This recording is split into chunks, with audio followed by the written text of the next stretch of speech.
Hello friends, ഞാൻ ഇന്ന് വാങ്ങിയിട്ടുള്ളൊരു DVD പ്ലെയറാണ്.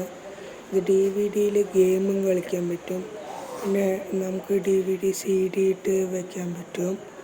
അങ്ങനെയാണ് ഇത് ഞാൻ ഊരിയിട്ട് ഇതിൻ്റെ ഫുൾ വീഡിയോ ആണിത്. ഊരിയിട്ടെല്ലാം നോക്കി ബാറ്ററി ഊതിപ്പോയി. പിന്നെ ഇത് ഫുള്ള് 360 റൊട്ടേഷനുള്ളതാണ്. പിന്നെ അതുകൊണ്ട് ഇത് കേട് വന്നു, ഇതൊന്നും ചെയ്യാൻ പറ്റണ്ടായി.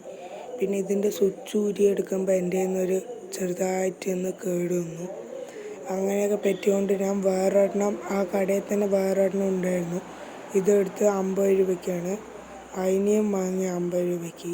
എന്നിട്ട് അതെടുത്ത് വർക്കാക്കി നോക്കിയപ്പോൾ അത് കറക്റ്റായി വർക്കാവുണ്ടായിരുന്നു. പെട്ടെന്ന് നോക്കുമ്പോൾ അതിൻ്റെ ഡിസ്പ്ലേൻ്റെ സ്ട്രിപ്പ് കേട് വന്നു. അപ്പോൾ അതിനെ ഞാൻ അവിടെ എടുത്ത് വെച്ചിട്ടുണ്ട്. ഇനി എപ്പോഴെങ്കിലും ഡിസ്പ്ലേൻ്റെ സ്ട്രിപ്പ് കിട്ടുമ്പോൾ അത് റെഡിയാക്കാൻ പറഞ്ഞിട്ട് അതിൻ്റെ ഫുൾ വീഡിയോ ഇത്.